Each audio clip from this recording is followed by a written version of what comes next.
So, when can we start? Whenever Robin is ready, I guess. Robin, what are you doing?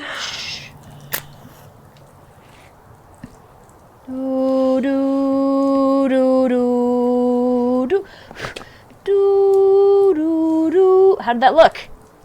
Did it look cool? Okay, all right. I'm ready. Every year, we like to dedicate the month of February to our favorite spooky content. It actually all started in 2019 when we were in our first year of podcasting. Back then, we decided that the coldest months were the best ones to talk about scary stories. We celebrated our first frightening February by talking about one of our favorite shows of all time, Are You Afraid of the Dark? So we thought it was fitting to revisit the show during our first ever live episode. I'm sorry, live? Why? Well, to connect with our listeners and stuff. I'm gonna need some more wine. Roll the tape. Created by DJ MacHale and Ned Candle, Are You Afraid of the Dark was a 90s Nickelodeon horror anthology series. It followed a group of kids that met in the woods every week to tell a scary story. As any fan of the show will tell you, Are You Afraid of the Dark was special. It was an opportunity for kids to peek into the strange and mysterious world of the macabre from the comfort of their living rooms. The show was a staple of the SNCC, Saturday Nick, programming block, and only the bravest of children dared to stay up and witness the next bone-chilling tale from the Midnight Society. Not only was this series a child's gateway to horror, it also sometimes introduced children to classic stories, instilling an early love of literature into its audience. To put it plainly, Are You Afraid of the Dark made storytelling look cool as hell.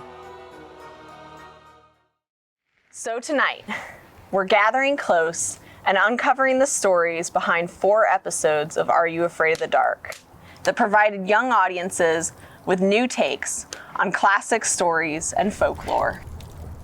We even have some insight from one of the show's creators, DJ MacHale. So, submitted for the approval of the Cassette Society, we call this moment BCD After Dark. Hello, cassettes, and welcome to our first ever live episode of the Black Ace Diaries. Oh my gosh. Oh. We're 3 old friends learning everything we can about movies and TV, and hopefully teaching you in the process. I am Robin. I am Marcy. And I am Adam. Got that part down. We didn't mess that one up. Nailed it. Oh my gosh. Hopefully we're actually teaching people stuff. Hopefully. Yeah, hopefully. But if not, that's okay. Maybe you're just having fun. Having a great time. Yeah, and that's okay too. Oh, gosh. So, first of all, thank you so much, everyone, for being here. We appreciate it. Yeah. It means everything to us. We'll be keeping an eye on the chat in moments, so please say hi, talk to us.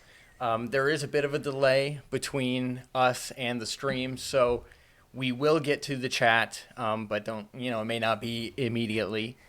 And don't forget, if you want to hang out with us after the show, don't forget to buy a ticket to the after show, the BCD After Dark at night. All right, so like we said in the intro, the episode will be about literary antecedents in Are You Afraid of the Dark? You probably already know that this topic is one that we've covered before, but this time we had the chance to ask the show's co-creator and executive producer for his thoughts on the topic. Yeah, we had a chance to actually talk to DJ MacHale because we've done this before. We've talked about literary references and Are You Afraid of the Dark? And this time it's kind of like we got to talk about it a little bit more, and we got some new info. From the source. Yes, that we did not have before. So it's pretty exciting. Yeah, so we can't be wrong. Yes. Well, At least those parts. DJ MacHale can't be wrong. Right. Who knows about us? Are You Afraid of the Dark has a reputation for being, well, terrifying. But DJ MacHale explained that scaring children was not the sole intention behind the show. In fact, the show's biggest influences were more steeped in science fiction than horror. The creepy atmosphere in anthology format were borrowed from Rod Serling's The Twilight Zone. The 1960s Western science fiction series The Wild Wild West was another huge influence on the show. Dr. Vink, one of the most beloved characters in Are You Afraid of the Dark, was actually inspired by one of its characters. Yeah. That is so crazy to think about. I mean, Twilight Zone, clear as day. Yeah. Right? I tell everyone it's just a children's version of The Twilight Zone. Yeah, that's easy to understand. Yeah. But Yeah. The Wild Wild West? I'd never heard Not of the that movie, show. at least. Yeah, not the movie. Yeah, I had never heard of that, and I asked my dad, because he's around the same age as DJ MacHale, if he had ever heard of that show, and he said, yeah. He knows the theme song. Yeah. Wiki Wild Wild West. Oh, wait, no, that's wrong. No, I don't think it's that one. Not that one. While audiences became acquainted with the on-screen Midnight Society, a real-life society of storytellers pitched their tales for the show. Despite the show's reputation, MacHale, who is a self-proclaimed scaredy cat, looked for stories that focused on kids and their daily struggles. The spookiness usually came second. When we spoke to DJ MacHale, he explained to us how the writing process worked and what he was looking for from the storylines. So here's a clip of him telling us. I think one of the reasons why Are You Afraid of the Dark, I believe, and I think it's true, has been so creative and so well written, so interesting, is that we didn't do the typical writer's room where you hire 5 writers to sit around and start coming up with stories. I was the writer's room. But what I did was every season, when it was time to write new episodes, I'd put the call out for writers to pitch me stories. So I wasn't hiring writers, I was buying stories. So if a writer came to me with an interesting story, I'd say, let's do that one. And then they got to write it. So a lot of the inspiration and the ideas came from other writers, other than the episodes that I wrote. It's my job, like any television showrunner, is to then take it and work with that writer and homogenize it to make it whatever the show is. In this case, it was Are You Afraid of the Dark? So that was my biggest job, I would say, on the show, is to kind of get the scripts together, get the ideas together, work with the writers to bring them, to make them into Are You Afraid of the Dark episodes. I always tell the story that oftentimes when those writers would pitch me a story, I'd say, what do you have? And they'd say, okay, I've got this idea for a haunted coffee cup. And I'll say, okay, cool. Who are the kids? And they're like, I don't know, a couple kids. Anyway, this haunted cup, whenever you drink out of this coffee cup, you're going to turn into a monster. And I'm like, okay, but who are the kids? Who cares? Like, no, you're missing the point. I want a story about a kid or a couple of kids who are going through some real world issue. Mm-hmm. It doesn't have to be earth shattering. It doesn't have to be life and death, but it has to be that they're going through some conflict and challenge in their life. That it would be interesting to watch, even if they didn't find a haunted coffee cup. Because then when they find the haunted coffee cup, then it all works together, and then you're totally with them. So that's why the stories resonate much more, because there's really a human element to it, and it's not just, here comes a monster, you know. I love the idea of a haunted coffee cup episode. Mm-hmm. I wonder if he thought of that while he was talking to us, or if that's something that he's said before. Well, it looked like he was like quickly looking around Yeah. the room. Yeah. At He's like, coffee cup. Ah. That would be very funny. But it's true. The important parts of these episodes are the kids and their conflict, aside from that scary monster thing. So, of course, the story of the kids has to be first and foremost. Yeah. It was definitely like that in every single episode. And do we want to see if there's anyone spoken to us in the chat? Yeah. There's some people in chat. They said they love the intro. Oh, cool. Well, So, thank you for that. Thank you very much. you. And there's a bit here where DJ asks if Burger Jack will ever make a guest appearance. JD asked that. Oh, sorry. Yes, JD. DJ JD. Look, I'm sorry. JD said he asked if Burger Jack would ever make an appearance on BCD. And then Burger Jack, come on, man. He said, I think I would tank their professional standards too much. Oh. I disagree, Burger Jack. Yeah. We're open to all. Yes, exactly. DJ MacHale drew from personal experiences to create some of the show's most iconic episodes. For example, his fear of clowns led to episodes like Laughing in the Dark. Oh, good one. Yeah. Mm-hmm. The first episode that MacHale wrote for Are You Afraid of the Dark was based on a local legend he heard growing up about a girl in a neighboring town. She had been struck by a passing car and killed while waiting for a ride to her high school graduation. The tragedy occurred outside of a cemetery, and according to the story, she reappeared there every year on graduation night. With a few changes, this story made its way into the season 1 episode, The Tale of the Prom Queen. It was really cool to hear, because we were talking about literary antecedents, but I also wanted to know if any episodes came from his life. Yeah. And so it was kind of cool to hear, this is a story we heard growing up. A local kind of legend. Yeah. It's really cool that it's like a local story because it's something that nobody would have ever heard of. Yeah, and it's just, and knowing that was the first episode he wrote for the show makes you feel like hearing that story as a kid is what really, basically created the show. Really, that was what gave him the idea to do this. So I think that's really cool. And he is afraid of clowns, which I thought was really interesting. There are several clown episodes. Yeah. Even in that scary intro, there's a clown at the beginning of the show. Oh, I know. Yeah. Like toy. Yeah. Oh my gosh, the intro's terrifying. Yeah. He mentioned the clown from Howdy Doody, right? Mm-hmm. Clarabelle. That's right. Yeah. Who only spoke through horns. Yeah. And he said that was gosh. very, very scary for him. I feel like it would be for me too, and I'm not even really afraid of clowns. Yeah, it's crazy what different things people are afraid of. Yeah. Yeah. Something so innocent to one person can be completely terrifying to another. Right. That's true. But when Nickelodeon picked up the show, they specifically requested an episode with a literary antecedent. The network was concerned that parents would complain about the spooky nature of the show, and they thought they might be assuaged if the story was also educational. That's a good idea. It's pretty smart. Yeah. I mean, it's classic. It's like that scene in A Muppet Christmas Carol when Rizzo says, "Is this too scary for the kids?" And Gonzo says, "No, it's culture." Yeah, exactly. No, it's culture. Yeah, that's exactly right. I mean, it's true because those stories are everywhere. Yeah. So you could just kind of blow it off like, well, we didn't do it. Yeah, I mean, Yeah. why are you mad at us? It's a classic. How The dare story's you? 200 years old. Yeah. MacHale produced The Tale of the Twisted Claw, an adaptation of W.W. Jacobs' The Monkey's Paw.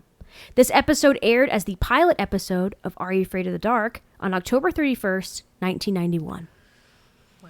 Perfect. Yeah. Halloween. The episode takes place on Halloween. Also, Yep. I mean, it's a win-win releasing this show on that day. It's perfect. So we're going to jump to chat real quick. Avian Fanatic says, nice Secret of Nim poster. Oh, yeah. Look at that. That's signed by Yes. Don Bluth. Yes, signed by the man himself. Fancy. Which is super cool.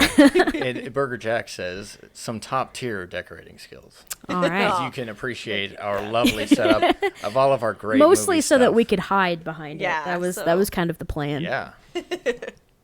And JD says, fun fact, when Aaron Tager was in Scary Zebo makeup, the one Ouija says is the mirror, he would scare DJ on set. Oh, so when Zebo the clown, in the funhouse, yeah. So when he, Ouija looks into the mirror and sees the full size Yeah. clown. Yeah. Oh yeah. my And gosh. also, ooh, I mean, that would scare me. I'm not Yeah. afraid of Oh, clowns, for but that sure. would I'm scare me. sure. I'm surprised he would direct that episode. I'd be like, Zebo in his somebody full else. makeup was. I'd be like, Yeah. so you want to keep your job or? Yeah. Because This, I'm like- sick of you scaring me, pal. This is an illustration of Zebo yeah. right Oh, that's here. right. If you can't, if anybody was wondering. I mean, purposefully terrifying. Yeah. So, Yeah. Yeah. no hate. Scary as hell. Yeah. All right. Well, unlike other episodes of Are You Afraid of the Dark, the Tale of the Twisted Claw doesn't open with the Midnight Society. Instead, we see a young boy laying in bed as a terrifying dark shape enters his bedroom and hovers over him. Don't like it. And because of this, viewers watching the pilot for the first time didn't know that they were watching someone's scary story until the episode cuts to the kids screaming in fright around the fire. DJ MacHale explained to us that this opening scene was also inspired by a scary moment from his childhood. And we'll go to the clip now so you can hear it. What I depicted in the very first scene from the very first episode of Are You Afraid of the Dark? From the Twisted Claw. The Twisted Claw episode does not begin with the campfire. Yeah. Right. It begins as one of the characters is telling another tale, and it's called. You don't know they're telling a tale. There's a scary scene, and I did that deliberately because it was the pilot. I had in a short order. How do you explain what the show is about? So what I decided to do was show a little bit of one scary scene that was random, and then go back to the campfire, and they're like to say, oh, they're just telling stories. Oh, okay, fine, but. Kid didn't have a full story and say, you have to tell a full story. And one of the other kids says, oh, I've got one. And he tells the Twisted Claw. So that was a shorthanded way to really set up the rhythm of the show. But that scene, I believe it or not, I grew up in a haunted house.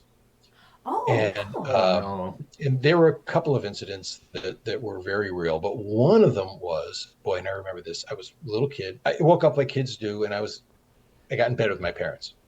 And I got down between the two of them. And for whatever reason, I woke up and I leaned up and I looked out into the hallway, and this dark shadow just floated by outside in the hallway. No. And I was like, what? And I remember going down. And then the next morning, I'm like, I saw something. Did anybody see that? Did I see that? It could have been anything, but to me, it was a black ghost. So that was the inspiration for that opening scene. Wow! Where the kid's in bed and the door opens up and that black shadow comes out and leans over him. And so that was something that. Now I didn't then wake up and it was still there. I added, of course. Yeah, well, that's good. Embellished it just a little bit, but yeah, that was a thing that actually happened to me when I was a kid. Oh yeah, nope. No, dude.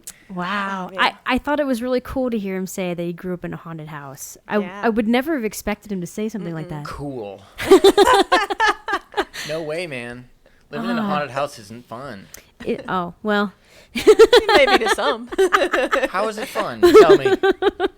You have your own fun house. It was funny in the very beginning of the interview. Him and Adam bonded over the fact that they don't like scary stuff, Yeah, and man. so hearing him say, "Yeah, I grew up in a haunted house," was like, "Whoa!" How, dude? Because, just moving to a house not too long ago myself, if it turned out to be haunted, well, gotta sell it.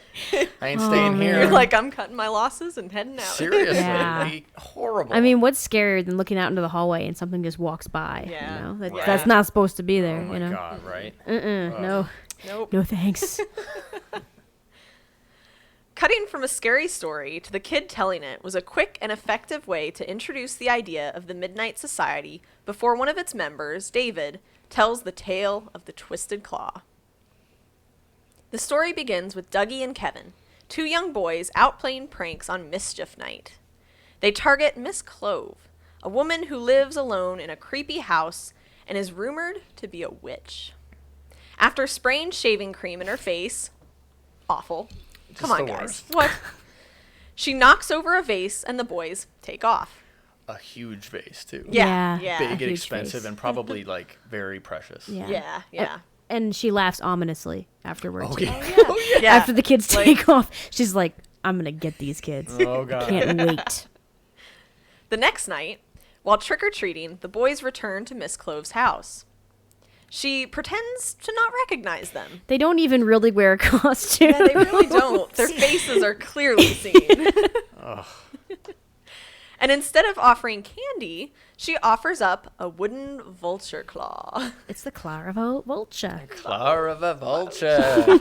Yeah, it's this cool little thing that looked like it was hand whittled by somebody. Yeah. Yeah. It's just a nice little piece. It's but it is strange that it is wooden. Yeah. Because most of those monkey's paw, rabbit's foot, I guess vulture claw, Right. would be a taxidermy thing, Yeah. right? Yeah. But this is just a piece of wood. It's very Yeah. strange. They didn't build the whole vulture. They just built the claw for some reason. Or maybe they built the whole vulture and someone just hacked off the claw at some point. Ooh. Yeah, the claw's the only magic bit. So Maybe it was a live vulture. She just turned it to wood. Oh, I mean, they say she's a witch. exactly. So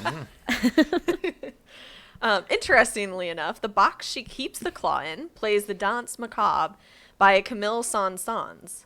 The song reappears in season 2 of the Are You Afraid of the Dark reboot. Yeah. In the reboot, in the Curse of the Shadows, there's an episode called The Dance Macabre. Yes. And they play this song. This song is wonderful. Yeah. It's like the best Yeah, little Halloween yeah. song ever. Yeah, everybody's heard it.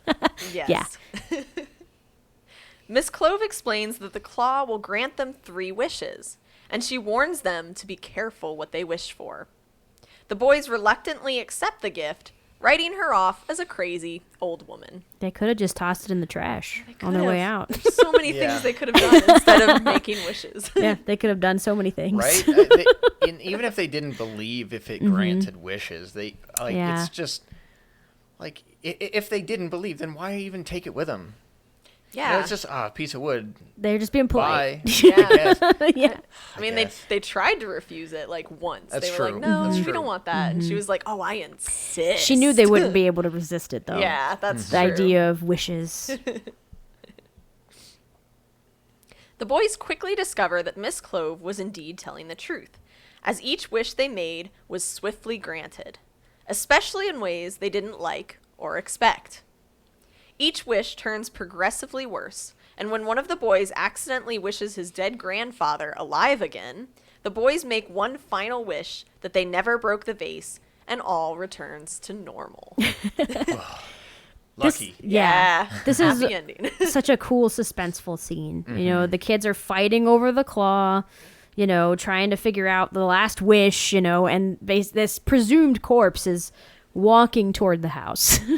Oh yeah. We Yeah. see like camera angles of his perspective as he's going. You know, you never see what the grandpa looks like, but you do see this super cool ghost car. Yeah. Oh yeah, it's like a nice black Yes, Cadillac or just something. about the coolest Just- ghost car that you could possibly ever see. Yeah, it's like, oh, was his grandfather in the mafia or something? Like, what the hell? I love that his grandpa came back from the dead in style. Like he didn't just like Yes. walk up out of the grave, That's Oh, for true. sure. Like pulled up in a he- car and everything. Yeah. Yeah, beautiful.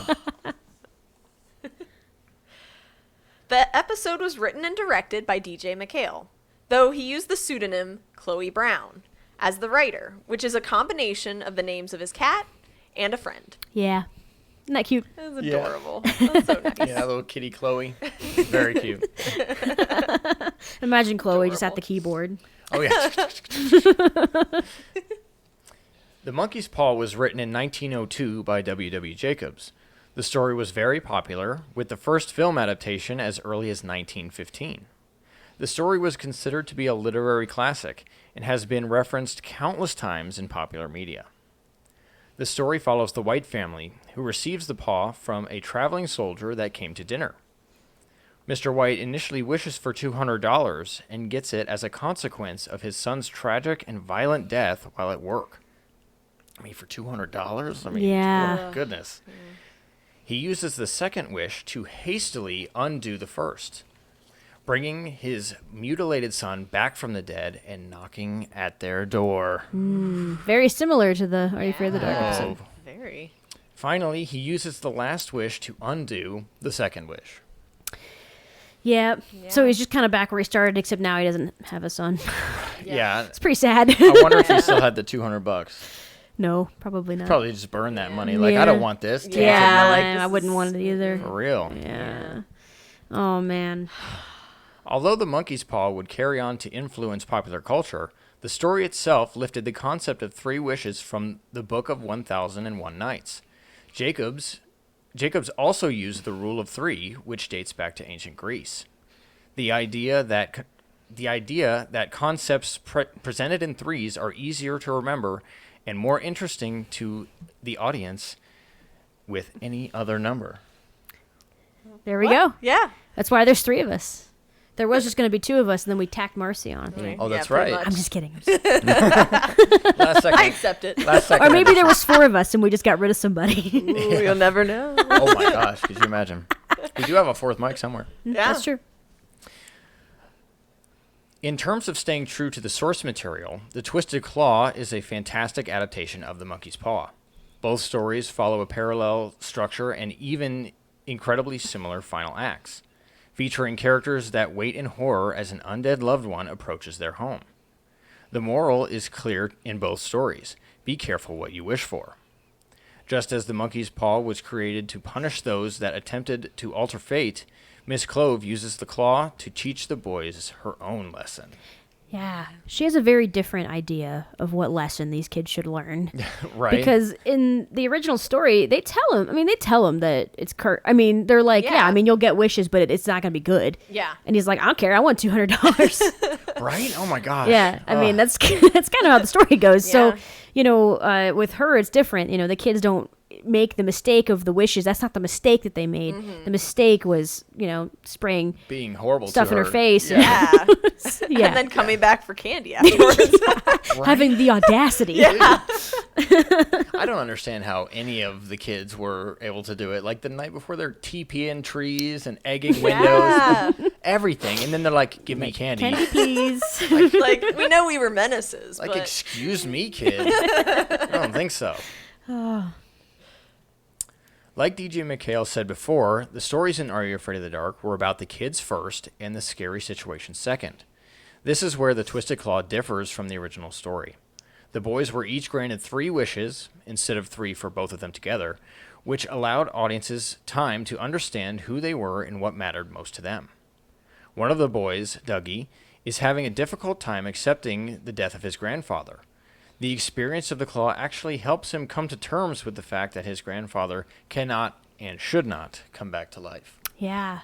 Very early in the episode, you hear him talk about it, oh, well, Grandpa used to do this, and we'd do this together, and so you could tell that, it's at least pretty fresh, Yeah, especially around Halloween. Yeah.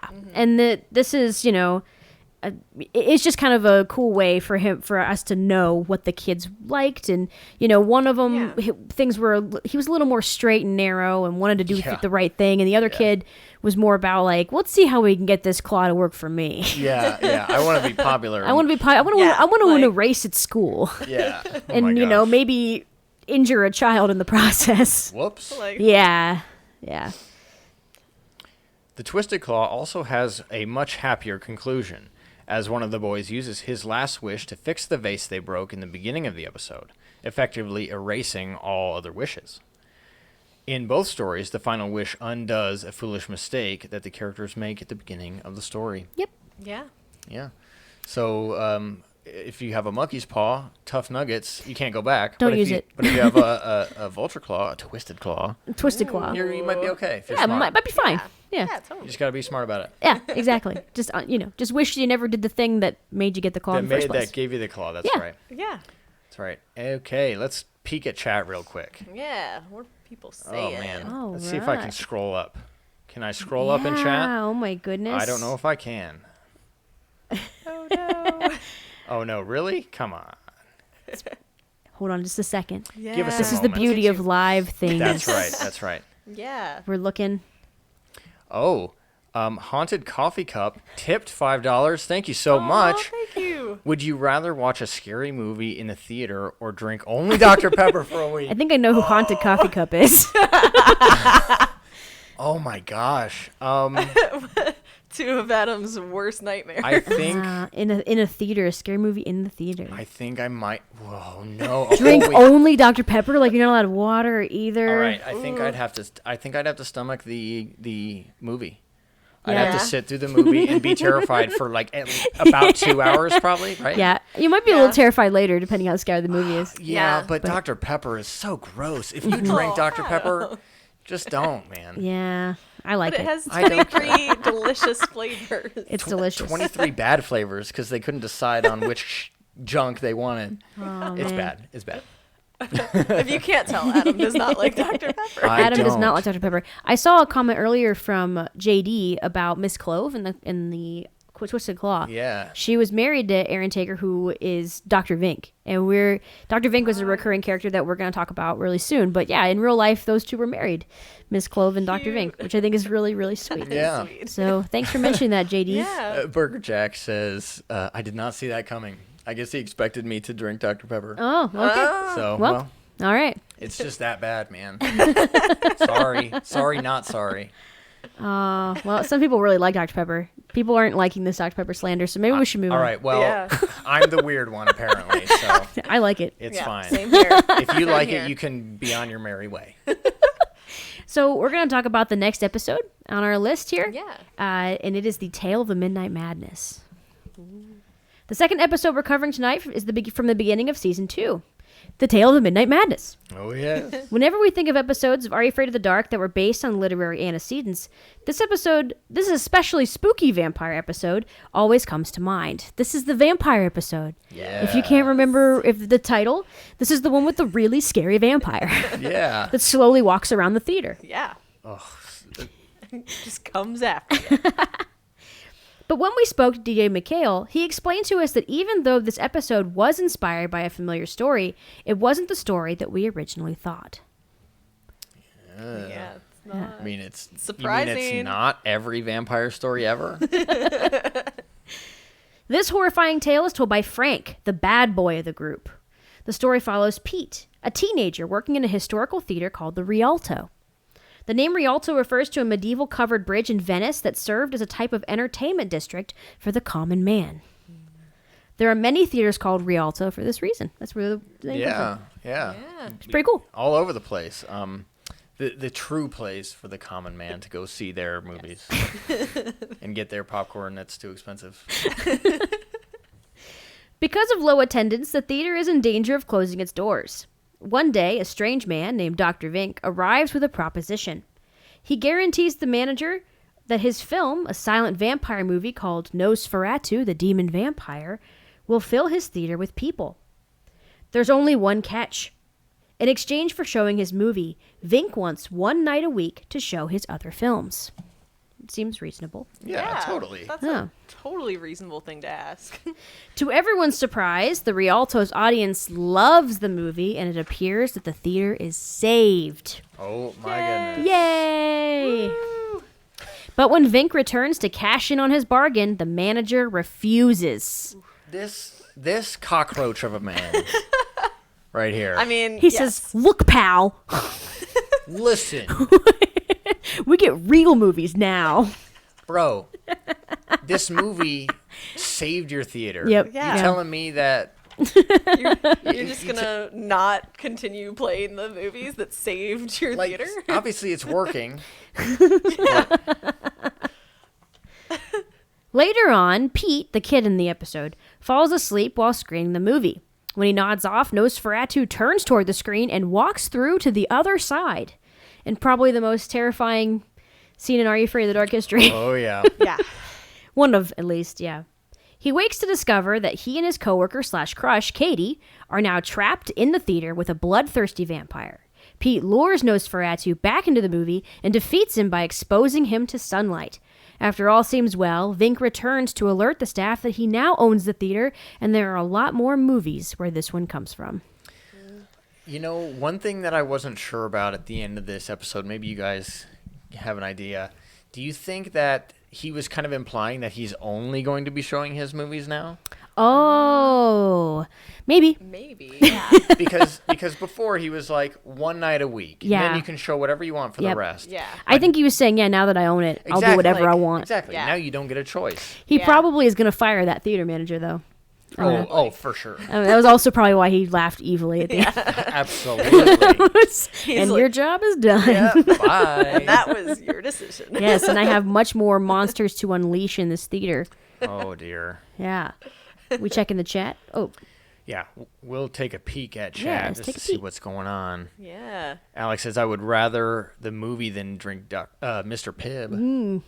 Is it better or worse than Dr. Pepper? What do you guys? Mr. Pibb? Yeah. I haven't had it in so long. I don't Yeah, I know. haven't either. Yeah. Yeah. JD said the effect of Pete going into the movie is still one of the coolest things I've ever seen. Yeah. Yeah. Actually, both of the parts where the vampire comes out and Pete goes in, that just walk through is Yeah. very cool. And So well done. And especially Pete, because they show it from They show the side the view. side, like as it Yeah. changes, and that's really impressive for this show. It's really cool. They show him going in and Nosferatu coming out, and it's just the black and white to color to black and white, and like the difference in like film quality and all. It's really neat. Yeah.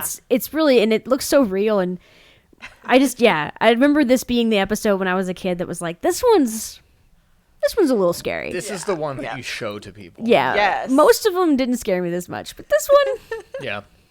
Yeah. It was a little freaky. He's just so unsettling because he doesn't make a sound Yeah. and just stands in the doorway and it's just like, hey.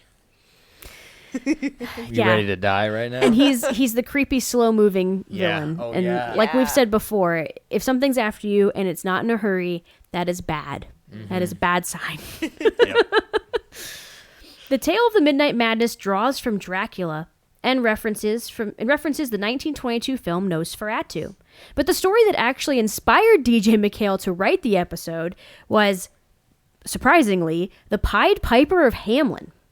You might already be familiar with this story, but we're going to let DJ MacHale tell it to you in this clip.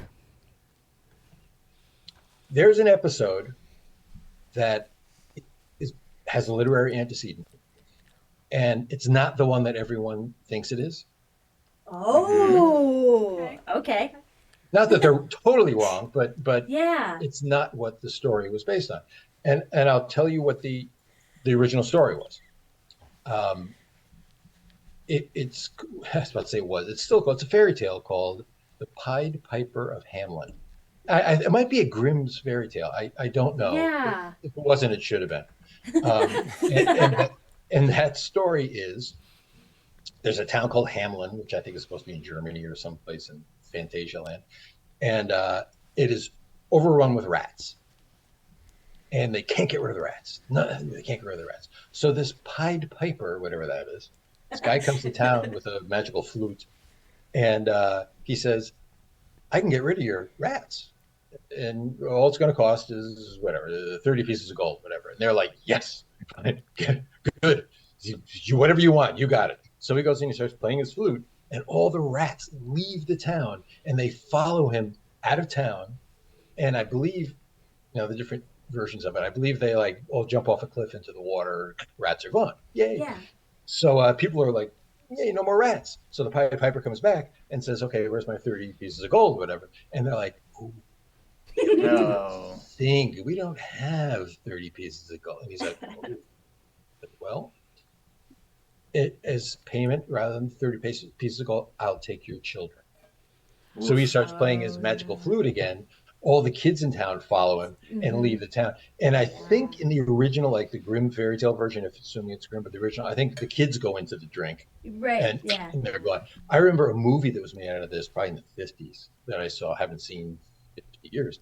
They didn't want it to be quite that gruesome. So I remember this image of this mountains kind of opening up and there being an amusement park inside the mountains, that with the intention that, the kids actually are going to Oh, okay. Disneyland the rest of their life. Yeah. So that was it. So what episode do you think that is of Are You Afraid of the Dark? Oh god. It reminds me a little bit of Midnight Madness. And It's Midnight Madness. Oh, That okay. is exactly. Nailed it. Nailed it. I would have been upset if I got it wrong. Buddy. Yeah, he didn't know who he was talking to. Honestly, when you really think about it, it does. It's exactly that story. Yeah. With the whole thing about not holding true to your promise. Yeah, it's just a vampire instead of rats. Right. That's it. Yeah. I mean, I'd rather deal with the rats. To be honest. you think so? Really? Well, I don't know. Instead of one vampire that's allergic to sunlight, I feel like I guess that's a good point. If it were like 75 rats, then maybe I'd have a problem. it might be, Yeah, that is very true. Burger Jack donated $10. Thank you so much. Wow, thank you. And he said Vink with a The V. God, I love Dr. Vink so much. Oh, Yeah, man. he's such a great character. JD Fink?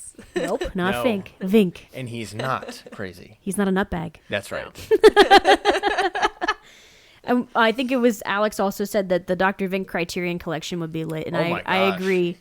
That would be. Yes. I that would be love something. to see that. Yeah. That would be something. We know one movie. Yeah. The story of the Pied Piper originated in medieval folklore and inspired a Goethe verse, a fairy tale by the Brothers Grimm, and a poem by Robert Browning. These pieces of literature refined the legend into the story that we know today, but there are still some questions about what inspired the folklore in the first place. In Hamelin, Germany, you will find an engraved plaque that says, AD 1284, on the 26th of June, the day of St. John and St. Paul, 130 children, born in Hamelin, were led out of town by a piper, wearing multicolored clothes. After passing the Calvary near Koppenberg, they disappeared forever. Are you out of your mind? Yeah. What? So, something happened. Yeah. This event, somehow, at some point, something happened that inspired the story, but we don't know what actually happened because there are accounts of the kids leaving Hamlin, and they all have the same date, 26th of June, and every time they say it was 130 children. Yeah. So the specifics stay the same. So something had to have been real. Yes. And that's crazy. Something happened, and there are lots of theories. Some people say, well, around that time, people were leaving Hamlin, migrating other places, and that might have been it. Some, there were crusades, things like that. Some people said that they thought could possibly the Pied Piper might have been a real person and might have been leading the children to the Midsummer Festival. To the Midsummer right. Festival, and possibly, so they're just happily going, and on the way they may have been attacked and killed. Jeez, And but we don't really know, and it's one of those cool mysteries. Those cool but terrifying. Cool but terrifying mysteries. Yeah, oh my gosh. They had a town record written 100 years later, and in that town record it says 100 years ago today, our children vanished. 130 of our children That's vanished. terrifying. Yeah. So What? yeah. Dude, what could it have been? Yeah. Who knows? Who knows? This and other records point to the idea that the story might not have been just a legend, but an actual event. And while there are many theories as to what happened to the children of Hamlin, it still remains a mystery. The tale of the Midnight Madness. In the tale of the Midnight Madness, Dr. Vink is the Pied Piper character that makes the deal with the theater manager, a.k.a. the people of Hamlin. And in both stories, the children are the one that suffer. I know, yeah. Yeah. That's true. Those But children are scarred. at least there are no rats. There are no Yeah. real fatalities in this episode, too. Some That's episodes Are You true. Afraid of the Dark? People don't make Yeah. Yeah. generally true. in the beginning of the story. Right. Because it needs to end at least somewhat yeah, happy, right? yeah. It needs to exactly. end with sort of upbeat, at least. Yeah. A little bit. Yeah. Most of the time. Yeah. Bram Stoker's Dracula was published in 1897 and has since inspired countless films, TV shows, and stories. When Stoker wrote Dracula, he didn't really consider it to be fiction. He did extensive research and used eyewitness accounts of actual events as inspiration for major plot points of the novel. It's pretty cool. Yeah. That's awesome. Makes it feel pretty real. Yeah. Yeah. Add that bit of truth in Yeah, there that for Yeah. something kernel of that, truth. something that's meant to be very, very much fantasy, very much horror. Yeah. Makes it scary. Yes. Just as simple Oh, as yeah. that. Yep. His publisher initially passed on the book, so Stoker made major narrative changes and reportedly cut out the first 100 pages. Parts of the original novel have popped up in various locations, including Stoker's own notes. I think there are versions hidden places where you could read the beginning of the novel. Yeah. In Midnight Madness, the name Dracula is never mentioned. However, the male protagonist in Vink's movie appears to be Jonathan Harker, the main protagonist of the novel. Another reference would be sensitivity to light, though the light does not kill Dracula, and a coffin. Yeah. The Dracula and Nosferatu were very, very, very similar. But they changed the names in Nosferatu. And in Dracula, Jonathan Harker is a major character. And Yeah. in Vink's movie, the demon vampire, there's not a lot of dialogue. Nope. But what you do see is he says, Harker! And Yeah. so It's just like Yeah, we with- know one name. Yep. Two names, With I the guess. like Nosferatu. card or whatever. Yes. The lettering that pops up. Yes. Yeah. Oh, God. Jeez. Although the tale of the Midnight Madness is not an adaptation of Nosferatu, it makes visual references to the 1920s silent film. Yeah, he's still just as horrifying as Yeah. the original film. Yep. Because it's just something, like I said, unsettling about him being quiet and Yes. just relentlessly coming for you. Yeah. Ugh. And just like the skin is just off. Oh yeah. Yeah, you could see the Yes. veins, Yeah. the colorless veins popping through his white skin, and the face. creepy. He doesn't talk, make any sound. Like he doesn't sound like he's That's doing true. anything. Doesn't even Breathing, hiss or anything. yeah, nothing. Yeah. No sound. Don't even And hear he him moving. Very confidently stalks these children in the theater. Yeah. Nosferatu has a bit of a controversial beginning. Its creator, F.W. Murnau, did not obtain rights to make a Dracula movie. So instead, he changed the names of the characters and a few plot points, like, for example, the death of the main antagonist. At the end of the film, Count Orlok, the vampire, burns to death in the sunlight, just like Nosferatu in Are You Afraid of the Dark? I will say that Dr. Vink had access to better visual effects than the people who made Nosferatu. Most certainly. In 1922, because in Nosferatu in the original movie, the sun comes up, the rooster crows, and the vampire just kind of phases off the screen, like he's just kind of gone, and then you see a pillar of smoke. Yeah. So you're, oh, I see, like he burned to death. Oh, I get it. Yeah, but in Are You Afraid of the Dark, you see him kind of do a very Wicked Witch of the Yeah. West Yeah. kind of death, where he just. Yeah, he doesn't scream "What a world," but He doesn't scream anything. Yeah, nothing. which in a way is again more terrifying. Yeah. And in Dracula, in the original Dracula, sunlight he's like allergic to it, like it'll hurt Yeah. him. But he would never melt in the sun. Does he sparkle? No. Ugh, Dracula? I doubt it. I don't well, think that's so. disappointing. Yeah. But you do have to kill him with a wooden stake. Yeah. Yeah, and and he's missing out on all that delicious garlic bread. Stoker's widow sued Murnau and saw to it that as many versions of the film be destroyed as possible. Oops. Sorry. Yeah, that didn't quite happen for her. Yeah. Yeah, the internet. You can't. I mean, it's beyond. Yeah. It's part of film history gone now, now. too. Yeah. Sorry. Oh dear. The similarities between Nosferatu and Midnight Madness are highly evident in its visuals. The scenes where Pete and Katie are running from the vampire mirror the actual movie scenes in an eerie and wonderful way. It's very similar. Yeah. Yeah, the shadows and Yeah, the shadow. Yeah. It's perfect.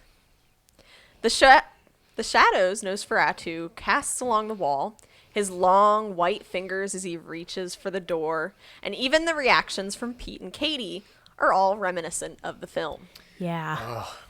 Just the creepiest. I mean, I'm It's very cool. repeating myself. now. Yeah, yeah. It's so cool though to see the if you watch them side by side, you can see it. Yeah, Yeah. This is it was so slow, and it is the shadow is like so similar. Yeah. Because but the Nosferatu, the shadow is more like you see him doing, in the Yeah. shadow, but this one's a little more outstretched, but still it's very close. It's cool. We asked DJ MacHale why he chose to use a classic silent film era vampire instead of a suave Dracula character. He explained that it all came down to Dr. Vink. He thought it would be interesting to bring the mysterious character back as a silent filmmaker because his age is ambiguous, and he could very well be old enough to have made films in the silent era. That man could be 300. You had no idea. Yeah, this is not the first time people saw Dr. Vink in the show. So seeing him pop up again with a totally different thing going on, in the first episode of the show, he just kind of lives in the woods and Right. Yeah. she's like kind of this weird guy who does riddles and stuff. And so, doing a whole different MO for him is really interesting and cool because everything else about him is the same. He looks the same, dressed the same. But, it's just such a fun thing. He was the thread through so many of these episodes, and it was just a lot of fun. Yeah, I love whenever he appears. It's just like, oh yes, this is a great one. It's going to He's be a back. good episode. Yes, yes. The Tale of the Midnight Madness is DJ MacHale's favorite episode of Are You Afraid of the Dark? Here's a clip of him telling us what made it so special. That's my favorite episode, not necessarily because of the literary antecedent, but it is my absolute favorite episode. Not that I think it's the best episode we ever made, but it's right up there. But we did that at the beginning of the second season, and at this point now, everybody knew what we were doing. Yeah. Everybody kind of knew what the rhythm was. And so rather than me handing someone a script and them going, how are we going to do this? What is it you want to do? Now it's like, okay, we know how to do this. How can we make it better? Yeah. And so Midnight Madness, I felt, was the first episode where we were firing on all cylinders. And so I look back on very fondly on that. Most of the episode wasn't that scary. It was just mysterious. That's one of the things that I like about ghost stories in general. And not that this was a ghost story, but supernatural stories is that usually if there's a ghost or something, that whether they're good or bad, they're up to something. They're there for a reason. And it's up to the characters or the viewer to figure it out. And so a lot of that story was more of a mystery, and it was a slow build. And most of the episode wasn't all that scary. It was more just impending what might be coming. And then there was finally a payoff with just people being chased around by the boogeyman who can open doors without touching them, who would suddenly appear there, who would appear there. And the fact that he came out of the movie, so most of the scares of that episode were all kind of jam-packed towards the end.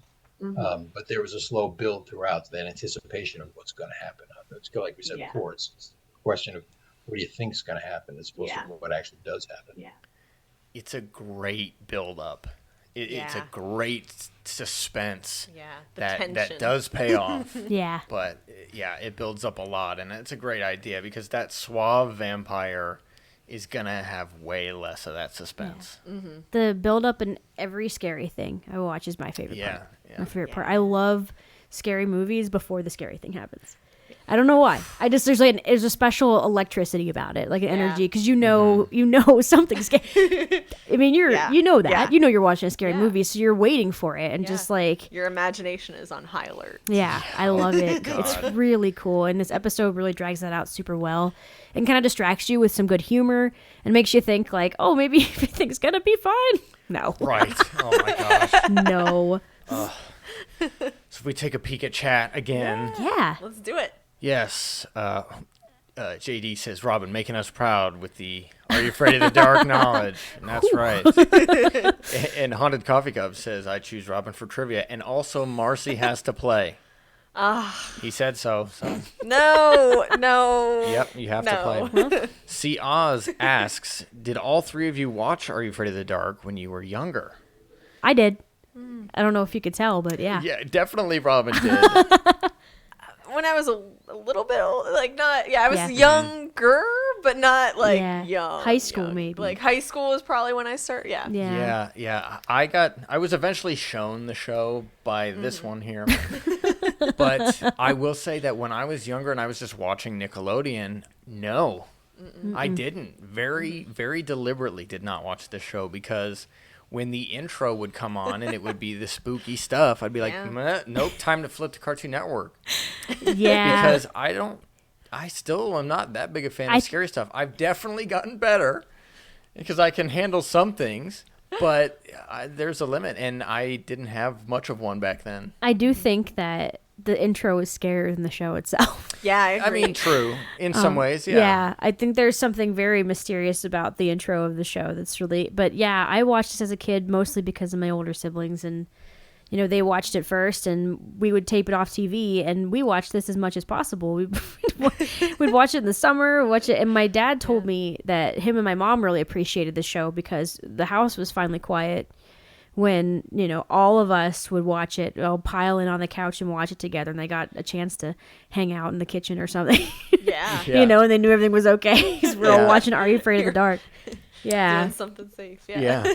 Yeah. It was nice. Yeah. I love this show. Yeah. And I believe Midnight Madness was the first episode I saw. Robin, I believe, showed me that one first. Yeah. So it's got this special little place in the heart. Yeah. I had to rewind and fast forward on the VHS tape to make sure I got it to the right spot. Nice. Before there were Are You Afraid of the Dark DVDs or streaming services. Yeah. It had all the commercials intact. Yeah. Beautiful. Yeah. JD actually reminds us here. He says the theater manager gets straight up murdered before Pete kills the vampire. Yeah, he does. The vampire does kill the theater, but they do it gets undone at the end. Yeah. That's true. But but in a way, Vink doesn't have to fire him because he's dead. Yeah, he'll just be like, bro, I'm just gonna straight up kill you with the next monster. Yeah. I mean, yeah. And SJ says, I think I need to watch a few. It's been way too long. Oh, wow, it's streaming on Paramount Plus. Yes, Paramount Plus, not a sponsor. Yes, or But you can they've get got 'em. the DVDs are available, I think, on Yeah. Amazon and Yes, stuff. Yeah. Yes. That's true. You'll like it. Yes. Burger Jack asks, Marcy, would you rather play trivia or drink Dr. Pepper for a week? Dr. Pepper. Absolutely. I mean- 100%. I would do Yes. trivia. Clear as I do day. like Dr. Pepper, but for a week, I don't know if I could do that. I could absolutely do that. Clear as day. We all knew the answer to that one before I even asked. So, Oh, man. oh boy. So next we're going to talk about a new episode here. We're going to talk about the tale of the final wish. It's got like a wish theme going Yeah, I on mean, here. kids Yeah, like to here we wish go. for stuff. They do. Yeah. That's, I mean, you know. I wish that. I wish that. Yep. And we still wish stuff too. All the time. Yeah.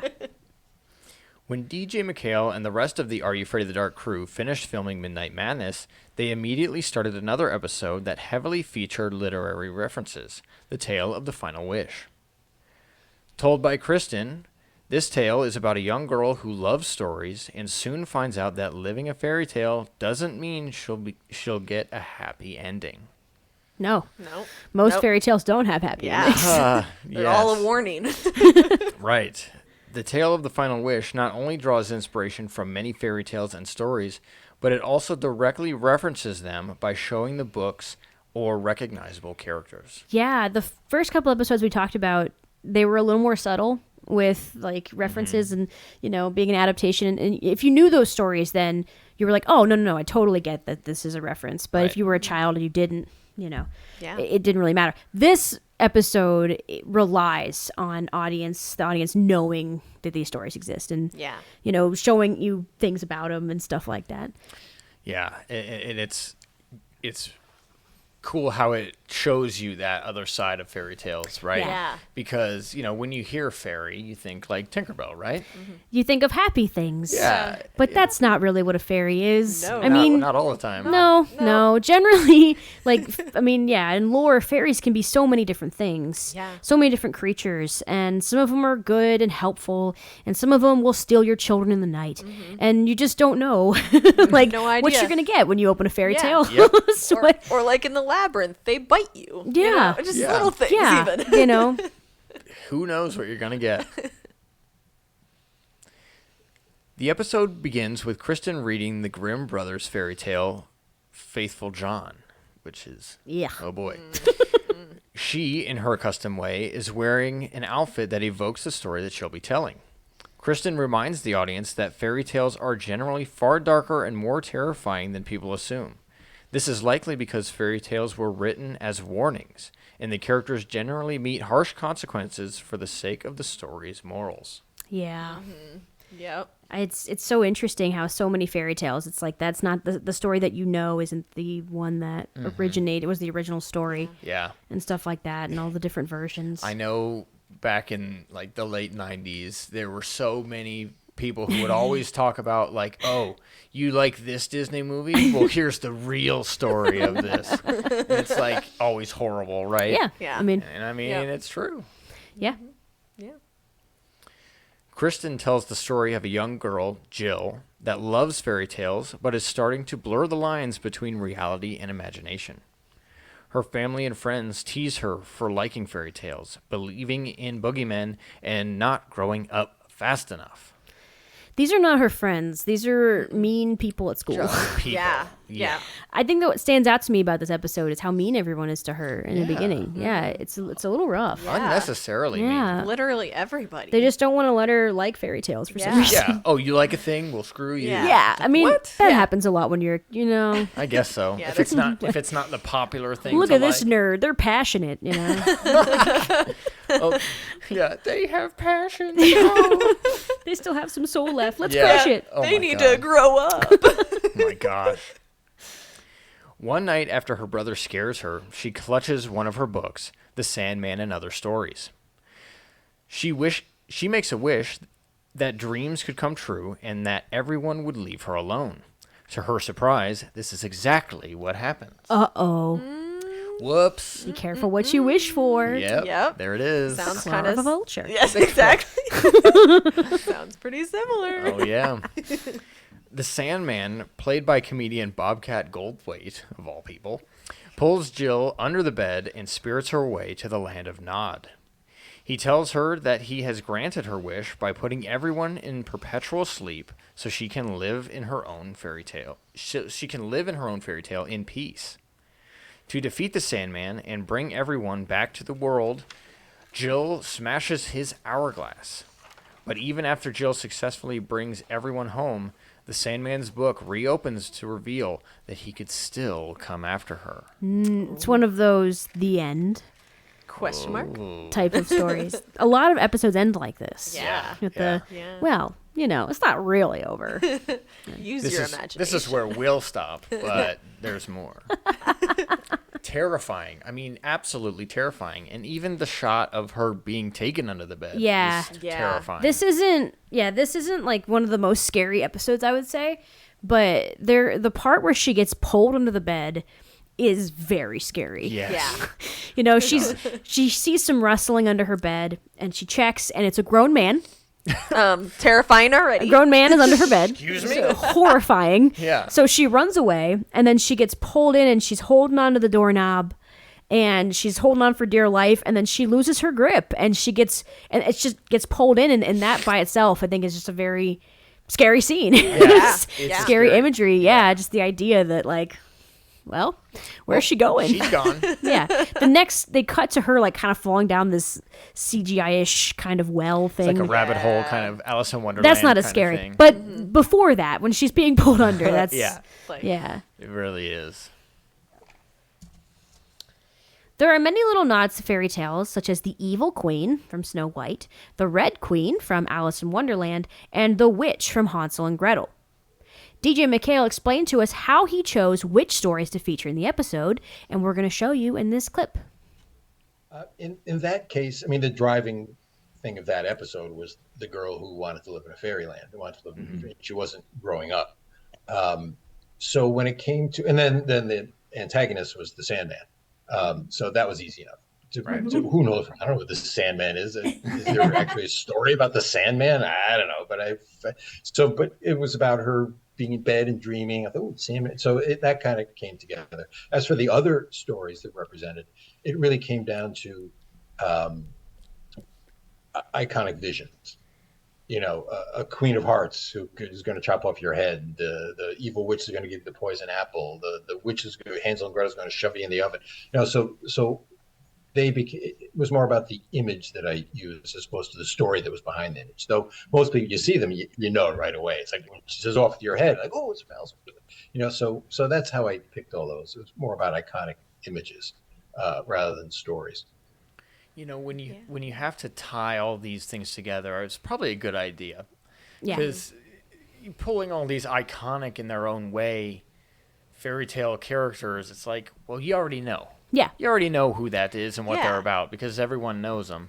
Whereas if you had really tried to dig deep and gotten maybe some not so iconic ones, you'd have to do at least a little bit of explaining. Yeah. And you only Yeah. got 22 minutes. Exactly. And it's just what would she be reading about? What kind of stories, would she like? And it's probably something that the kids in the audience would read and would Right, know about. right. So Yeah. you want to pick something that they're going to identify with. Immediately. Yeah. And understand totally. Yeah. Yeah. It's pretty cool. Yeah. Take a peek at chat real quick. Alex says, Robin's friends must know about Are You Afraid of the Dark and Newsies. It's a good test of character. It's true. Yeah. Yep. If you don't like one of those things, you're probably not friends with Robin. No, you don't have to like them. You just have to know about them. Okay. Fair. No, they Fair. exist. And not talk trash about them in front of them. I'm just kidding. Yeah, if you hate them, don't ever bring it up. See, Oz says, so cool you talked to DJ MacHale. Was he as nice as he seemed in the clips? Yes. Oh. 1,000%. I mean, I He feel was like nicer than he. even more so. That's what I was gonna say. I was like, even more so than he seems. Yeah. It Yeah, is he so was incredibly incredible. Yeah, there was a point in our interview where we were running out of time because Zoom limits the time you can Yeah. talk to people Yeah. for some reason. So we had to hold him over to a second meeting And he graciously did that for us when Yeah. he certainly didn't have And to. he almost did it a second time. Yeah. Because we were running out at the end. He was like, "Oh, we're almost running. Do you want to, Want to do it again? And we were like, "Well, that was our last question." He goes, "Oh, okay," Yeah. And no, he was awesome. Yeah, he's incredibly nice. We told him that we would tell everybody how cool he was. So, there you go. There Yeah, you have it. it was so much fun talking to him. He was amazing. Yeah. And JD says, imagine if he had been recurring like Vinko Sardo. Bobcat had been recurring. Bobcat had Oh been a my recurring gosh. character. I feel like Bobcat would have at least said like, "I'm not doing that voice every single time." I'm not yeah. doing, or just He's like, "I'll do it, but not that voice." because he did the episode. DJ MacHale said he did it because his kids would watch the show, so he wanted to be in the show for his kids. And Right. I wonder if he would have done it more than once. Yeah. Because it sounds like the experience might not have been great for him. Yeah, it may have been difficult.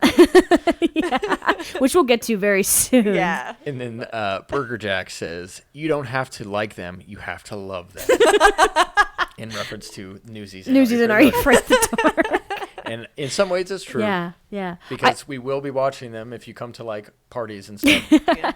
That's true. Yeah. I saw that JD mentioned something about the actor that played Nosferatu in the Are You Afraid of the Dark episode, Midnight Madness. And he said that he's in other episodes of Are You Afraid of the Dark too. It was Monsters, and I didn't know that. That's cool. Yeah, that's really, That is really cool. Yeah. I'm so happy that he came because he did such a great job. I was going to Yeah, say, he must he have did done so amazing. well Yeah. Yeah. that they were like, that guy needs to be more monsters. Yeah. He Yeah. already knows how to be scary. I mean, so scary. I wonder if he's the one that came out of the pool. Oh, maybe. Oh, Maybe yeah, he Dead Man's was. Float? Maybe he was. Wow. He's like, as long as I don't have to say anything. I tried to convince Marcy to be Nosferatu for Halloween once. She was not in for it. She would not do it. Aw, boo. Yeah. Did I say that? Oh, I'm sorry. You just kind of gave me a look and never brought it up again. I feel like Okay. that was you saying no. Okay. That feels like a pretty strong note. Yeah, I think so too. There are many little nods to fairy tales, such as the Evil Queen. Oh my goodness gracious, I'm reading the same part over again. Sorry. The main antagonist is the Sandman, a mythical being that lulls people to sleep using sand. It is difficult to place the exact origins of the character, as his story was developed through oral tradition. Most sources agree, however, that the first written instance was in the 18th century. The phrase, Der Sandmann kommt, meant Sandman is coming. It was found in German dictionaries. It was an idiom used to tease a person who seemed like they needed sleep. Der Sandman comped for me. Oh man, I feel like that phrase had to have like kind of been established already. Yeah. Right. To be in a German dictionary and Sandman to be in a German Existed. Yeah. I feel like it had to have originated somewhere else. Right. Somewhere. Yeah. Surely there would be a German word for Sandman, Yeah. you'd think, but I don't know. It's interesting. In 1816, German author E.T.A. Hoffmann wrote a short story called Der Sandman. Hoffmann's version of the Sandman sprinkles sand in the eyes of unruly children that refuse to go to sleep. The sand would then cause their eyes to fall out of their sockets, which the Sandman then collected to feed to his children. What a great bedtime story. Yeah. That's a great Yeah. story to share with your kids right before sleep, right before bed. That's true. Yeah. Do you think it was like how many per meal? Just like a bowl of eyes? Yeah, how or- many? What do you think is the daily recommended dose of eyes? Yeah. And you get 2 per meal? How many calories are in an eye? Oh, jeez. Oh, God. Never, I don't know. Makes you wonder, makes you think. Anyway. Doesn't it? Yeah. And how many children does he have? Oh God, who knows? These are important questions. Yeah. If anybody has the answers. Let us know. Don't tell us. I don't want to know. The Sandman has been depicted many times in popular media and is very often presented as a neutral or even good character, like in Rise of the Guardians, that DreamWorks movie. Yeah. Yeah. Hoffman's version gave the character a more frightening edge. Yeah, I'd say so. Oh, absolutely. He went from just kind of being this neutral thing, like, oh, dude, you're looking sleepy, to, yeah, he's going to pluck out your children's eyes and feed them to his kids. Oh, God. It's just crazy. It's wild because almost every other depiction, not even just Rise of the Guardians, but even Yeah. super modern depictions like The Sandman on Netflix. Yeah. That show is like brand new still, and he's still kind of a good guy in a way. Neutral. Neutral good. Good. If we're talking D&D terms here. He's definitely neutral good, but even with some edge, he's not stealing eyes. Yeah. Oh, gosh. In 1841, Hans Christian Andersen published a story called Ol Lukala. I always mess that one up, sorry. It's okay. Ol was a Danish name, and Lukaya means shut your eye. Andersen never refers to the character as a Sandman, but English versions translate the title to The Sandman. Which is a lot better. Yeah. Yeah. If you could see how Lukaya was spelled, you'd understand that it is impossible to read. Yes. The book that Jill reads in The Tale of the Final Wish is called The Sandman and Other Stories. So it's possible that Hans Christian Andersen's story is the one in the book.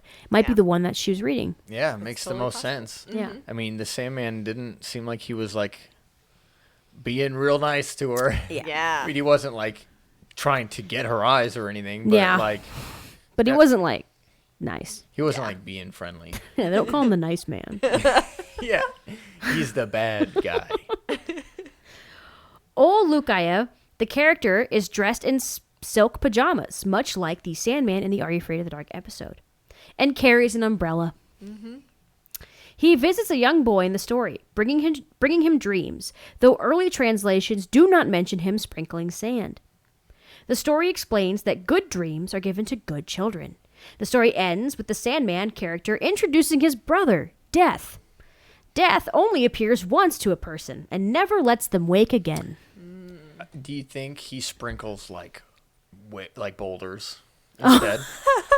Is that how he does it? I believe in that one it was milk or something of that sort. Milk? Yeah, it was something you would not think. I don't know what's worse. I don't know. I mean, they say to drink milk to help you sleep at night. That's true, but in the eyes? I mean, Also, I guess it wouldn't hurt. Whatever your I thing mean, is, I guess. Okay, if you get pepper sprayed or something, you That's use true. milk. Yeah, milk's good for that. that's true. But let's say it was milk. Why still call it the Sandman? Shouldn't it be the Milkman? He didn't call it the Sandman. Yeah, that's true. Somebody Yeah. translated Somebody it and said that's what translated Aha. That's, you're right. This relates to the Sandman's threat in Are You Afraid of the Dark, when he tells Jill that he will make her loved one sleep forever. No. Yep.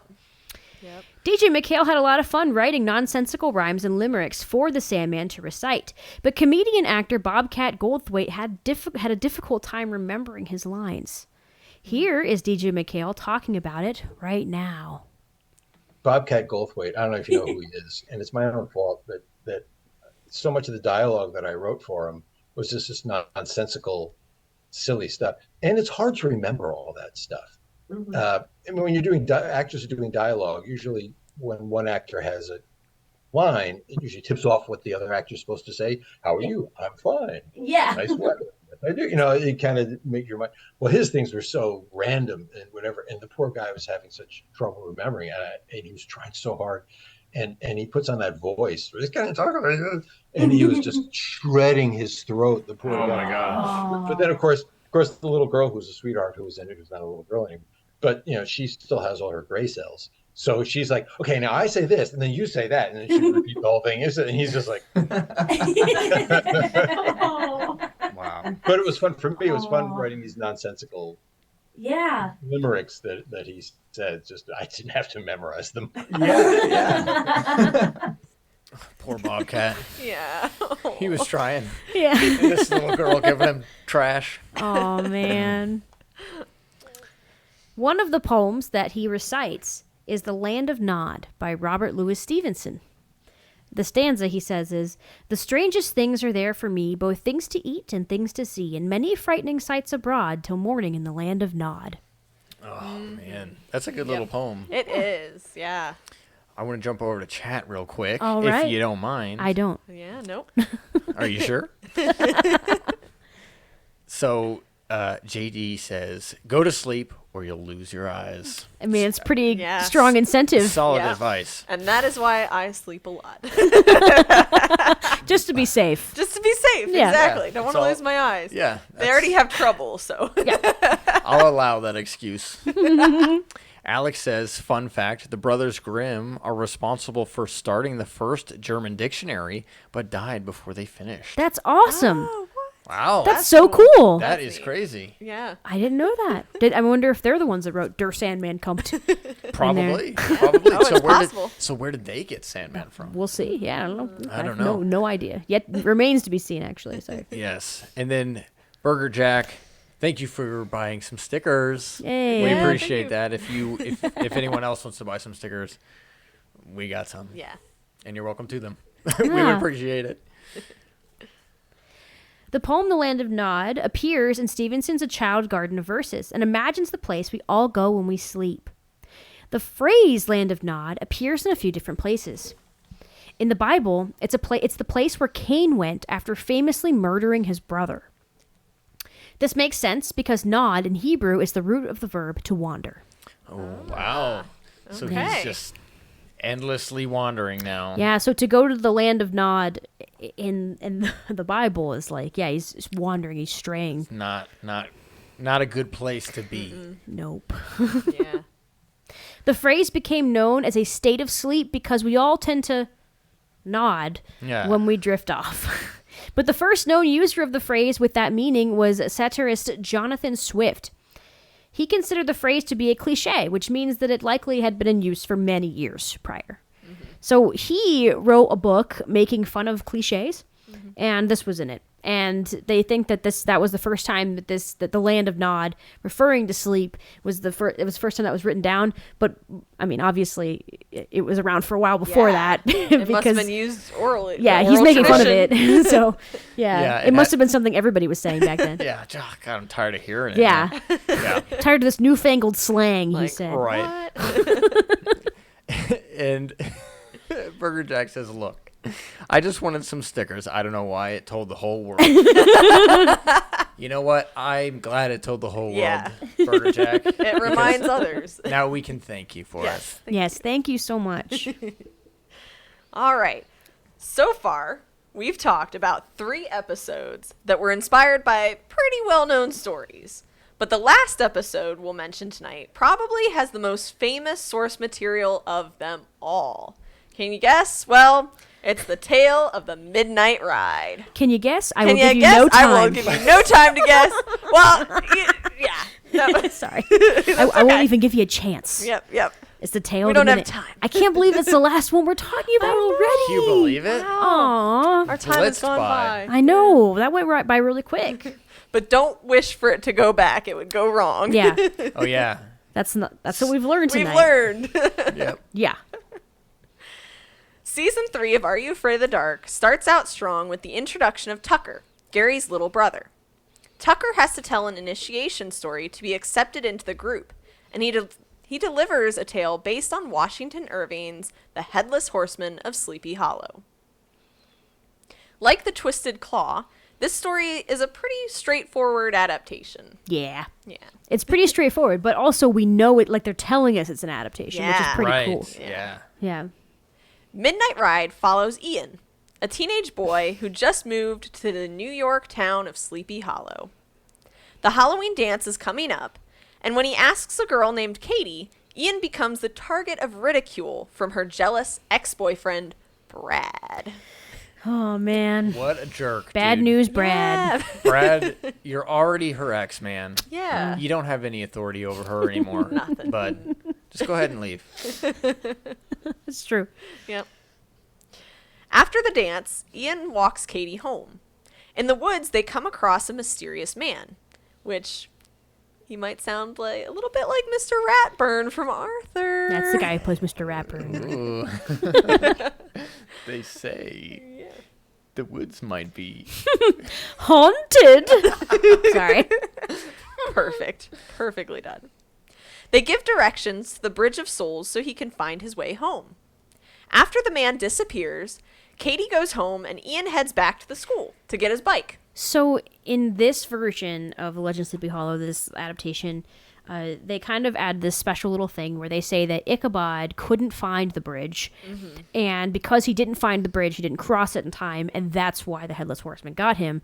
And I think that that's a little different than the original story. Yeah. But, it added that element where the kids could become involved. And so when the kids come across the ghost of Ichabod in the forest, and they tell him, well, this is actually the way to go, and he goes the right way, the Headless Horseman now has nobody to chase. Yeah. Yeah, and it makes sense that they'd know everything about this already, being in, small town kind of vibes, right? Everyone's going to the same dance. Everybody knows the way.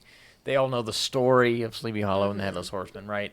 So, of course, the kids would know which way to go. And, it, like you said, it gets them involved nicely. Yeah. And it's Halloween, so they're not fazed by a man who is all white, like white clothes, powdered face, and riding a pale horse. And, They just assume in it's a costume. old because they're actually themselves dressed as Ichabod Crane. Yeah. So So right in that scene, there are 3 Ichabod Cranes. Yeah.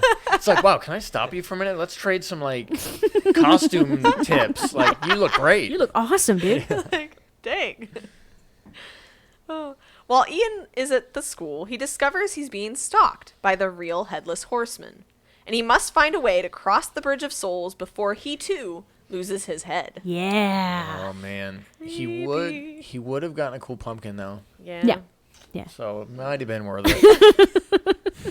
It's pretty cool, throughout the episode, Ian going back, the audience is totally aware of what's going on, and we see the Headless Horseman following him. We see it, but he doesn't, because he doesn't believe it, and, Yeah. Right. He just thinks it's good old Brad. Yep. This episode was written by Darren Catania. He also wrote episodes like The Crimson Clown and The Dream Machine. It was directed, though, by DJ MacHale. Crimson Clown's a pretty creepy episode. Yeah. What is it with the clowns, man? I thought he was afraid of them. I mean, use what you're afraid of. I mean, you're If right. you're afraid of it, somebody else You're probably right. is. Midnight Ride differs from The Twisted Claw in that it follows the story within a story format, introducing younger audiences to the classic story while giving it a modern spin. We asked DJ MacHale if he expected this episode to be some children's first exposure to the story. Here is what he had to say. Unlike the Pied Piper of Hamelin, that's a story that's almost kind of part of the fabric. I would think most people know it because there's so many incarnations. I mean, Disney did a Ichabod Crane thing.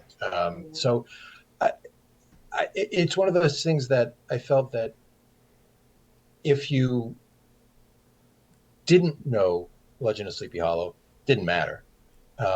Because actually the opening is a quick recount of what actually happened in the story. Yeah. But if you did, you have that extra fun thing of, there's a headless horseman. That guy's going to show up pretty soon. and the idea that it's happening again in modern times. So I think it was a little bit of both. I think you didn't have to know or not know it in order to appreciate it, I think. But I think if you knew the story, it'd be kind of fun, like when suddenly Ichabod Crane shows up. So someone who didn't know the story is just like, oh, that's kind of a weird guy. Looks a little pale on that horse, as opposed to, oh my gosh, that's Ichabod Crane. Yeah. So I think it kind of worked for both groups. But I did in general think that most people would at least know in some way, shape, or form the Headless Horseman. Because it's such an iconic bad guy. I don't know if it was my first introduction to the Headless Horseman. Yeah, I've it's hard to seen say. I knew the story so well as a kid, and my dad had a record of it with the music, and we'd play it and listen to it, and we heard the story and we watched the Disney version. And so I knew the story so well, I have no idea what the first time I heard it. Yeah. I would have to guess that it was the Disney, Ichabod and Mr. Toad movie. But I don't know. Yeah. But I understand what DJ was saying, where for the most part, it was likely that most kids would have at least heard about it. Yeah. Yeah. Yeah. I think it was either probably Wishbone or Oh, or right, the Wishbone. Disney Wishbone. movie Yeah. that Yeah. introduced me to it. It was such a cool way to do it because it felt like instead of just being told the story, it was just like we were a part of it because the kids Yeah. themselves were in In it. an old story. It was really Yeah. cool. Yes. So if we pop over to chat real quick. Yeah. Burger Jack says, please, someone else buy stickers so I don't look so alone. It's fine, man. You're cool. And then SJ bought a couple stickers, so thank you Thank very you so much. much. And Jordan donated $10. Wow, Thank you Jordan. so very much. Thank That means a you. lot to us. Yeah. Burger Jack says that VHS sticker is slick. I mean, it is. And SJ says, I love it. Adam's art is fire. Thank you so much. I appreciate that very much. It means a lot to me because I am my own worst critic, and sometimes I don't like my own stuff. But, we've all been there. That's true. So I like your stuff, Adam. thank you Yeah. very much. I appreciate that. Burger Jack says, it's so good. I think you can get some of his art on Patreon. But yes. don't quote him. Which we won't. But if Well, we just did, but I mean, you're right. But we actually do have a Patreon, patreon.com/blackcasediaries. If you are interested, you can go sign up there for as little as $1 a month. You get access to the art, high res, if you can do, and you can do whatever you want with it, and some extended episodes of our show. So go check it out if you feel up Yeah. to it. We'd appreciate it. And COZ, or COZ, I should say, I remember that last episode. Great listening to you tonight, Robin, Marcy, and Adam. Aw. It was also fun to see you live. Oh, Thank thank you you. very much. Well, stick around because we're not quite done. almost. Almost. We're getting there. But thank you to everyone for joining us. We appreciate it. Tucker starts the story by recapping the original for the audience at home. A smart idea since a lot of children might not know the specifics of the story. He explains that the ghost was a soldier that lost his head to a cannonball during the Revolutionary War, something that is directly lifted from the original story. The Legend of Sleepy Hollow was written by Washington Irving in 1820. The story follows Ichabod Crane, a new schoolmaster in the area, who starts to fancy the beautiful Katrina Van Tassel. Katrina's other suitor, Brom Bones, does not take kindly to the competition. Nope. And he's quite Just like annoyed Brad. about it. Yeah, just like Exactly. When Irving wrote the story, the idea of a headless horseman was not completely original. There is actually an Irish legend, the Gan Cion, a grim reaper that carries its head. Gan Cion in Irish means without head. In case anybody was wondering. Straightforward, to the point. Because Irving weaved actual locations and names into the story, some believe that he based the Headless Horseman on an actual Hessian soldier who lost his head near Halloween in 1776. It's amazing how much of this stuff is based on something that really happened. and, yeah. I know. You know, It's some really cool. sort of version of something that really happened. Other possible influences could be Sir Walter Scott's The Chase, a translation of The Wild Huntsman by Gottfried Berger, The Brothers Grimm, and Tales of Headless Riders from the Middle Ages. Ooh. Yeah. Yeah. Middle Age folklore is just weird, man. So Headless Riders Yes. fits right in. Midnight Ride does not only exist alongside the original story, with characters referencing it, it also adapts it. Ian is Ichabod, Katie is Katrina, and Brad is the brash Brom Bones. Even all of the names start with the same Yep, letters. Yeah. It's such a cute little reference. Yeah, Yeah. it's really. In the episode, Brad is the one to tell Ian the story of the Headless Horseman, just as Brom is the one to spook the schoolmaster in the tale in the original version.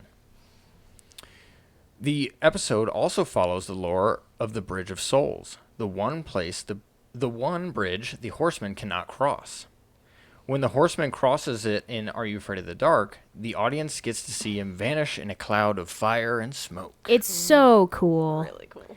It's a really good effect. Yeah, it's another episode full of really good stuff. Yeah. The explosion was impressive for a low-budget Nickelodeon show, and DJ MacHale told us that he's proud of the effect and other incredible visuals that they were able to accomplish. Yeah. And he should be. This episode also has a really cool effect where the shadow of the Headless Horseman comes out of the wall. Mm-hmm.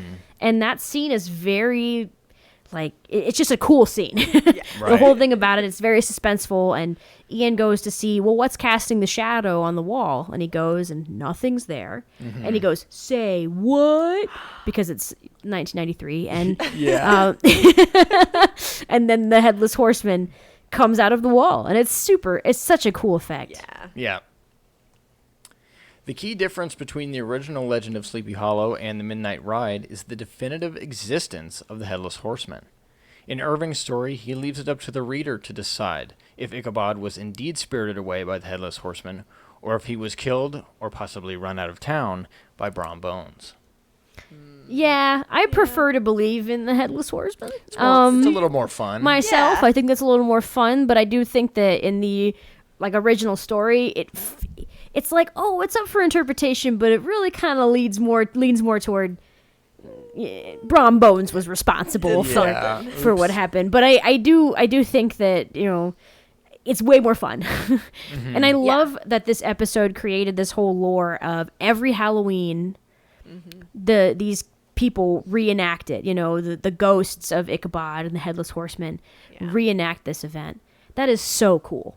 Yeah. It's really neat they added that extra layer of, folklore to it. That's not in the original story. Yeah, it's just an endless cycle. The story repeats itself every year. That's Yeah. really neat. So that's it.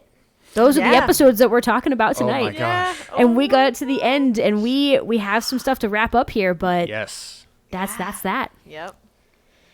After speaking with DJ MacHale about these episodes, we asked him about the stories that the Midnight Society never got to tell. We wondered if there were other stories that he wanted to adapt in Are You Afraid of the Dark? And this is what he told us. Well, part of it goes back to literary antecedent thing. I'd be scouring because that's what they want. I'd be scouring the world for literary antecedents. And you would think the real go-to place to be would be Edgar Allan Poe. I couldn't come up with any version of a Poe story that wasn't too gruesome, that wasn't too tough for kids. right. You couldn't come up with the watered down version. Another one was Frankenstein. I really couldn't come up with a logical because it was a kid show. Logical. How do you translate that to kid? We did do one that kind of sort of did, but I always felt we didn't. Then the one lament I have, and just recently I got a kick in the butt on this thing. I wanted to do an episode about department store mannequins. Because they're just creepy. And Yes. and I put it out to writers. No one, including me, ever came up with a really good story that had to do with department store mannequins. And not that long ago, I saw a Twilight Zone episode. Yes, I was just going to talk about that. I was like, there it is. How cool would that have been? That would have been An Edgar Allan Poe, Are You Afraid of the Dark episode? Absolutely. That would have been Yeah. so awesome. Yeah. A bunch of them could have Yeah. worked. Yes. Mannequins. They tried, I guess. Yes. I liked bonding with him over the fact that we also knew that there was a mannequin episode of Twilight Zone. Yeah. Because we've seen it. We have. The main mannequin is named Marcia. So come off it, Marcia. We know what you are. That's what How they say. fitting. How fitting. Shh, don't tell them. Oh my gosh. So before we wrap up, we are going to do a quick giveaway. Yay! Whoa. So we are giving away these. It might be hard to see from the camera way over there. They're coasters. But they are coasters featuring art from past Frightening Februaries, from last year's, I Yeah. believe. So it's Evil Dead, George Romero. Yes. Those This mixed one with, with Jaws, and- Amityville Horror, and Nightmare on Elm Street. Nightmare on Elm Street. Yeah. And then one just spooky fire with hands. Frightening February. Frightening February. But these are awesome coasters handmade by our very own Robin, featuring my art from that series of episodes. Yeah. So in the chat, let us know your favorite episode of Are You Afraid of the Dark, and then we will choose a random winner. Yeah, we'll choose a random winner, and if you're not that familiar with Are You Afraid of the Dark, just make something up. Just pick one that we talked about. Yeah, that's fine. Are You Afraid of the Dark made a lasting impact on an audience of future storytellers. The Midnight Society inspired them to create stories of their own. Even though the characters were hardly on screen, viewers felt like they knew Gary, Betty Ann, and the rest of the group through their stories. DJ MacHale talked to us about this in the final clip that we're going to show you tonight. This is the last time you're going to see DJ MacHale. Yeah. It's pretty sad. The awesome guy that he is. They're on camera for that long. Right, so you have to be snapshots and get who they are and create little friction between all of them. And also I tried very hard to have each character be known for the types of stories that they tell. Mm-hmm. Yeah. And it wasn't the tail wagging the dog. It wasn't like, I have to come up with a Betty Ann story. It was more, once I knew what the stories were going to be, I had to think, okay, who would tell that story? Who would tell this? And I also had to make sure that if there were 6 kids, we did 13 episodes. Each one had to have 2. Oh. Somebody wasn't going to tell 5 stories, and then somebody else just sitting there. Good story. So everybody had to have 2 stories. But I tried to put the right person with the right story, and I think I did for the most part. But I truly didn't appreciate just how smart it was, because I knew there had to be a wraparound. The whole idea of telling stories was the idea of the show. It's around a campfire. That's kind of where the whole thing started. But to me, and this is going to be sacrilegious, but to me, the least interesting part of the show was the Midnight Society. It's like, okay, let's get out of this campfire. Let's get to the fun stuff.